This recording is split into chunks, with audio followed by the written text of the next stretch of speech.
are anonymous. All the signs of a looming war on the Korean peninsula are surfacing. Watching as each country moves strategic pieces into place. But unlike past world wars, although there will be ground troops, the battle is likely to be fierce, brutal and quick. It will also be globally devastating both on the environmental and economical levels.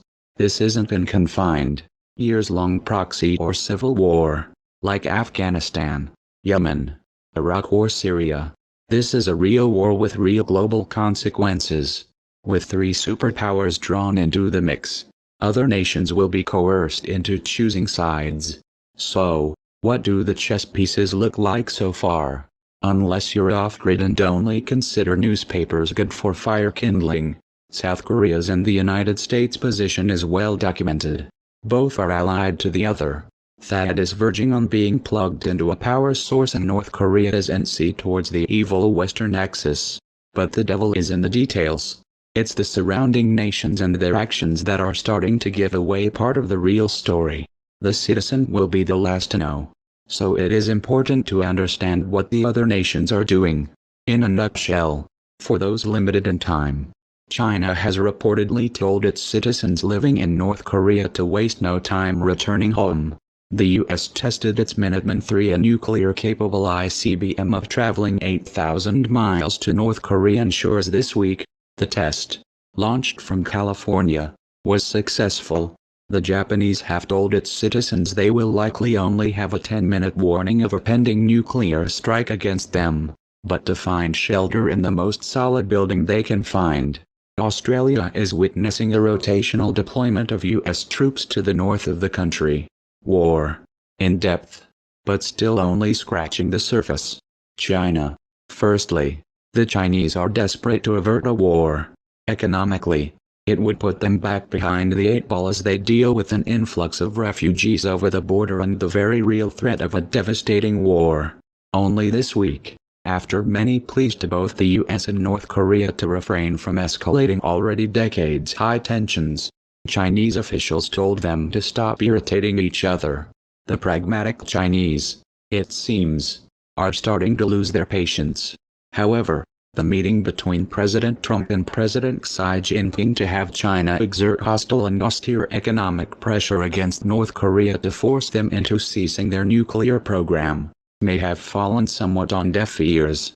Although China doesn't want radioactive fallout and refugees on its borders, do they really want their neighbor giving up their nukes when it keeps the US in check and their region a buffer against the West?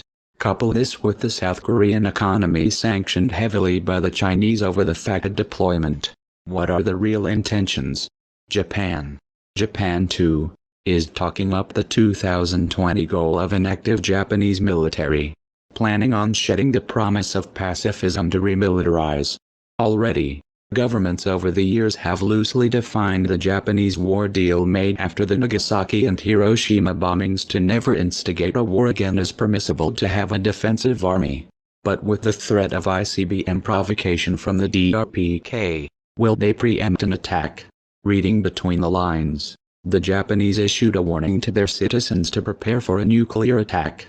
They were told to keep a solid, nearby building in mind to take cover in, and announced that they would have no more than a 10-minute warning of an impending nuclear strike. Sales have soared in Japan for essentials that would help to keep the citizens safe in such an event. But rightly so, given the North Korean state issuing this warning on May 4, 2017. In case of a nuclear war on the peninsula, Japan that houses logistic bases, launching bases and sortie bases of the U.S. forces will be put under radioactive clouds before any country. State-run Rodong Sinmun newspaper said, if Japan is truly concerned about its interests, it has to make due efforts for the peaceful settlement of the Korean Peninsula issue. And Australia isn't immune to the chess pieces moving into place, either. A strategic location in the Indian Ocean. U.S. Marines are amassing in the Northern Territory and are ready for anything. Under the guise of rotational training and deployment, 1,250 troops touched down in Darwin in mid-April for the 6th annual rotation. Although the first rotation was announced in 2011, But 2017 will also see the largest fleet of military aircraft arriving. Commanding Officer of Marine Rotational Force Star 1, Lieutenant Colonel Brian S. Middleton said when asked about North Korean tensions, that we stand ready to fight, with the Australians reminded by the more outspoken local journalists that the nation has never been impartial or neutral in war, and the close quarters of the Asia-Pacific. The reminder is sobering. But this doesn't mean outright war, not yet anyway. For the moment, China is calling for the US and North Korea to negotiate peacefully. The unpredictable Donald Trump has said it would be an honor to meet with Kim Jong-un, but Spicer downplayed the comment as unlikely to come to fruition anytime soon.